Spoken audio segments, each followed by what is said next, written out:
America और European union को पूरा भरोसा था कि इस बार भी खेल उनके इशारों पर चलेगा। पर्दे के पीछे रची गई चालें, नियमों की आड़ में दबाव और नीतियों के जाल में भारत को फंसाने की पुरानी रणनीति। उन्हें लगा था कि भारत भी बाकी देशों की तरह सिर झुका लेगा, समझौते करेगा और दुनिया फिर से चुपचाप तमाशा देखती रह जाएगी। लेकिन वे एक बात भूल गए थे। इस बार भारत सिर्फ जवाब देने नहीं आया था, इस बार भारत पूरी व्यवस्था को झकझोरने आया था। जैसे ही भारत ने बोलना शुरू किया, शब्दों में संयम था लेकिन उनके अर्थ में आग थी। हर वाक्य ऐसा था जैसे जमी हुई दीवार पर हथौड़ा चल रहा हो। हर चोट के साथ उस वैश्विक व्यवस्था की परतें उधड़ने लगी जिसे अब तक अटल माना जाता था। भारत ने सीधा सवाल दाग दिया, जिन संस्थाओं को निष्पक्ष संवाद कहा जाता है, क्या वे वाकई निष्पक्ष हैं या फिर अब कुछ ताकतवर देशों के इशारों पर नाच रही हैं? भारत ने कहा कि जब कोई छोटा देश नियम तोड़ता है तो उस पर प्रतिबंध, जुर्माना और शर्मिंदगी थोपी जाती है, लेकिन जब वही काम कोई बड़ा देश करता है तो उसे रणनीतिक मजबूरी बताकर नजरअंदाज कर दिया जाता है। यह दोहरा मापदंड अब छिपा नहीं रहा, अब यह दुनिया के सामने नंगा सच बन चुका है। यह सुनते ही कई देशों के प्रतिनिधि समाज पर भी पछती होगी, अपनी सीटों पर असहज हो गए, क्योंकि भारत वही कह रहा था जिसे वे वर्षों से जानते थे लेकिन कभी बोल नहीं पाए। भारत ने आगे कहा कि जैसे ही कोई देश अपने पैरों पर खड़ा होने लगता है, जैसे ही उसकी अर्थव्यवस्था मजबूती दिखाने लगती है, तभी दबाव की राजनीति शुरू हो जाती है। कभी शुल्क के नाम पर, कभी प्रतिबंधों के नाम पर, कभी नियमों की नई नई व्याख्याओं के नाम पर। मकसद सिर्फ एक होता है, उभरती ताकतों को रोकना। भारत ने साफ कहा कि उसकी प्रगति अब कुछ देशों को चुभने लगी है और इसी वजह से उसके खिलाफ योजनाबद्ध माहौल बनाया जा रहा है। इस बयान के बाद सभागार में फुसफुसाहट तेज हो गई। कई देशों को लगा कि भारत वही कह रहा है जो उन्होंने खुद झेला है। वर्षों से दबाए गए अनुभव अचानक शब्दों में ढलते दिखने लगे। तभी भारत ने वह बात कही जिसने पूरे माहौल को हिला दिया। भारत ने संकेत दिया कि माहौल के बीच में पूरे माहौल को हिला दिया। तभी देशों को लगा कि भारत में सर भी माहौल के बाद देखने का भी। अगर कोई संस्था उसके विकास में बाधा बनेगी तो भारत उसके साथ बंधा रहने को मजबूर नहीं है। यह केवल चेतावनी नहीं थी, एक संभावित फैसला था। ऐसा फैसला जो पूरी वैश्विक व्यापार व्यवस्था को हिला सकता था। अमेरिका को लगा कि यह एक सीमा पार कर दी गई है। उन्हें उम्मीद नहीं थी कि भारत इतने खुले और साफ शब्दों में इस व्यवस्था को चुनौती देगा। लेकिन भारत यही नहीं रुका। उसने एक एक करके उदाहरण गिनाए, बताया कि कैसे दबाव की राजनीति सिर्फ भारत तक सीमित नहीं है बल्कि एशिया, अफ्रीका और लैटिन अमेरिका के कई देशों पर लागू की जा रही है। कैसे कुछ देशों को सप्लाई चेन का मोहरा बनाकर इस्तेमाल किया जा रहा है और कैसे विकासशील देशों को आपस में भिड़ाकर बड़े फायदे उठाए जा रहे हैं। जैसे जैसे ये बातें सामने आती गईं, वैसे वैसे कई प्रतिनिधियों की आंखों में सहमति साफ दिखने लगी। भारत ने कहा कि आज दुनिया का व्यापार इतना आपस में जुड़ा हुआ है कि किसी एक देश को कमजोर करने की कोशिश अंत में सबको नुकसान पहुंचाती है। अगर भारत को रोका गया तो उसकी मार उनका बहुत जीत। वैसे वैसे कहा कि आज दुनिया का व्यापार किस साफ में कमजोर करने की कोशिश के लिए फैक्ट्रियों तक पहुंचेगी जो भारत पर निर्भर है, उन बाजारों तक पहुंचेगी जो भारतीय आपूर्ति से चलते हैं और उस आम जनता तक पहुंचेगी जिसका इन खेलों से कोई लेना देना नहीं है। यह सुनते ही कई देशों को अपनी स्थिति का एहसास हुआ। वे जानते थे कि भारत के साथ व्यापार सिर्फ आंकड़ों का खेल नहीं है बल्कि लाखों लोगों की रोजी रोटी से जुड़ा है। माहौल धीरे धीरे बदलने लगा। जो देश अब तक चुप थे वे भारत के पक्ष में सिर हिलाने लगे। यह समर्थन अचानक नहीं था बल्कि वर्षों से दबाई गई नाराजगी का नतीजा था। भारत ने उन भावनाओं को आवाज दे दी थी। जैसे ही यह साफ हुआ कि भारत अकेला नहीं है और उसके पीछे एक बड़ा समूह खड़ा हो सकता है, कुछ ताकतवर देशों की रणनीति बिखरती नजर आने लगी। उन्हें लगा था कि भारत को अलग थलग किया जाएगा, लेकिन तस्वीर उलटी होती दिख रही थी। कई देशों ने खुले तौर पर कहना शुरू कर दिया कि अगर व्यवस्था में सुधार नहीं हुआ तो विकल्प तलाशने होंगे।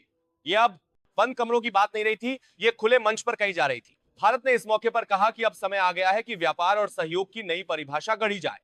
ऐसी परिभाषा जो समानता पर आधारित हो, जो किसी एक मुद्रा या किसी एक ताकत पर निर्भर न हो। यह संकेत बहुत बड़ा था क्योंकि यह सीधे उस ढांचे पर सवाल था जो दशकों से दुनिया पर हावी रहा है। कुछ चेहरों पर घबराहट साफ दिखने लगी क्योंकि उन्हें समझ आ गया था कि यह सिर्फ भाषण नहीं बल्कि भविष्य की दिशा का ऐलान है। समर्थन की आवाजें तेज होने लगीं। अलग अलग क्षेत्रों से आए प्रतिनिधियों ने भारत की बात को आगे बढ़ाया। किसी ने कहा कि उनके देश ने भी ऐसे ही दबाव झेले हैं।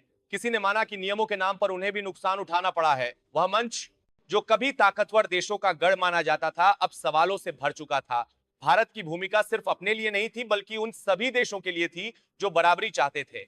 अंत में भारत ने कहा कि उसका उद्देश्य टकराव नहीं बल्कि संतुलन है, लेकिन अगर संतुलन नहीं मिला तो वह अपने रास्ते खुद बनाएगा। यह वाक्य सुनते ही सभागार में एक अजीब सी शांति छा गई।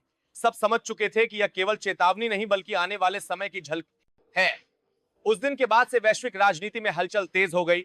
बंद कमरों की खुसर-फुसर खुली चर्चाओं में बदलने लगी और दुनिया यह सोचने पर मजबूर हो गई कि अगर भारत जैसे देश ने रास्ता बदलने का मन बना लिया तो आने वाला समय किस करवट बैठेगा। यही वह मोड़ है जहां इतिहास नई दिशा लेता है। भारत ने साफ कर दिया कि अब फैसले डर से नहीं बल्कि आत्मसम्मान से लिए जाएंगे। जिस दिन भारत ने उस मंच से अपनी बात रखी, वह सिर्फ एक भाषण नहीं था बल्कि आने वाले कल की पटकथा थी। और अब कहानी उस मुकाम पर पहुंच चुकी है जहां से पीछे लौटने का कोई रास्ता नहीं बचता। अमेरिका और उसके सहयोगियों को तब एहसास हुआ कि मामला हाथ से निकलता जा रहा है। जो रणनीतियां वर्षों से बंद कमरों में बनाई जाती थीं, वे पहली बार खुले मंच पर बेनकाब हो रही थीं। जिस डर के सहारे दुनिया को काबू में रखा गया था, वही डर दरकने लगा था। क्योंकि जब सच बोला जाता है तो सबसे पहले भ्रम टूटता है और उसके बाद सत्ता की नींव हिलती है। भारत ने साफ कर दिया कि अब वह दबाव में लिए गए फैसलों का हिस्सा नहीं बनेगा। उसने कहा कि विकास किसी की मेहरबानी नहीं बल्कि हर देश का अधिकार है, और अगर इस अधिकार के रास्ते में दीवारें खड़ी की जाएंगी तो भारत उन्हें पार करने के रास्ते खुद खोजेगा।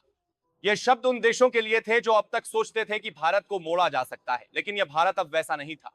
उस दिन के बाद से वैश्विक राजनीति के गलियारों में बेचैनी फैल गई। फोन कॉल्स तेज हो गए, आपात बैठकें शुरू हो गईं और नई रणनीतियां गढ़ी जाने लगी।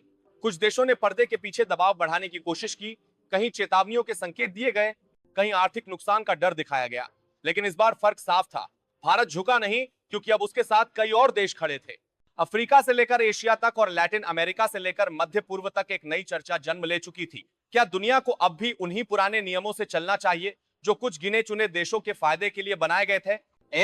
क्या विकासशील देशों की भूमिका सिर्फ पालन करने वालों की रह जाएगी, या फिर अब वे भी नियम गढ़ने की मेज पर बैठेंगे? भारत ने इस बहस को और तेज कर दिया। उसने कहा कि व्यापार सिर्फ मुनाफे का खेल नहीं है, यह सम्मान और बराबरी का सवाल भी है। जब सम्मान पर चोट होती है तो समझौते खोखले हो जाते हैं, और जब बराबरी नहीं मिलती तो सहयोग टिकता नहीं। यह बात कई देशों के दिल की आवाज बन गई। धीरे धीरे यह साफ होने लगा कि जो व्यवस्था अब तक अटल मानी जाती थी, वह दरअसल कुछ ताकतवर देशों की सुविधा का ढांचा भर थी। जैसे ही यह समझ गहरी हुई, वैसे ही विकल्पों पर विचार तेज होने लगा। नई साझेदारियों, नई सप्लाई चेन और नई संस्थाओं की बातें सामने आने लगी। दुनिया चुपचाप एक बदलाव की ओर बढ़ने लगी थी। भारत ने दो टूक कहा कि वह टकराव नहीं चाहता, लेकिन आत्मसम्मान से कोई समझौता नहीं करेगा, चाहे उसकी कीमत कितनी ही बड़ी क्यों ना हो। यही बात सबसे ज्यादा चुभने वाली थी, क्योंकि दुनिया ने पहली बार देखा कि कोई उभरता हुआ बड़ा देश खुलकर कह रहा है कि वह दबाव की राजनीति स्वीकार नहीं करेगा। कुछ देशों में घबराहट साफ दिखने लगी। उन्हें लगने लगा कि अगर यह लहर फैल गई तो उनकी पकड़ कमजोर पड़ जाएगी। इसी डर से पर्दे के पीछे नई चालें चली जाने लगी। कहीं बयान दिए गए, कहीं माहौल बनाया गया, कहीं डर का कारोबार फिर शुरू किया गया। लेकिन अब डर वैसा असर नहीं डाल रहा था, क्योंकि जब अकेलापन खत्म होता है तो धमकियां भी कमजोर पड़ जाती हैं। भारत का संदेश अब साफ था। वह किसी के खिलाफ नहीं था, लेकिन किसी के नीचे भी नहीं। वह सहयोग चाहता था, लेकिन बराबरी के साथ। वह व्यापार चाहता था, लेकिन सम्मान के साथ। और अगर यह शर्तें मंजूर नहीं थी तो भारत अपने रास्ते खुद बनाने को तैयार था। यही वह बिंदु था जहां से खेल पूरी तरह बदल गया। जिन देशों को अब तक लगता था कि वे अकेले हैं, उन्हें एहसास हुआ कि उनकी पीड़ा साझा है, उनके अनुभव अलग नहीं है। भारत की आवाज ने उन सभी को हिम्मत दी जो सालों से चुप थे, और जब चुप्पी टूटती है तब व्यवस्था हिलती है।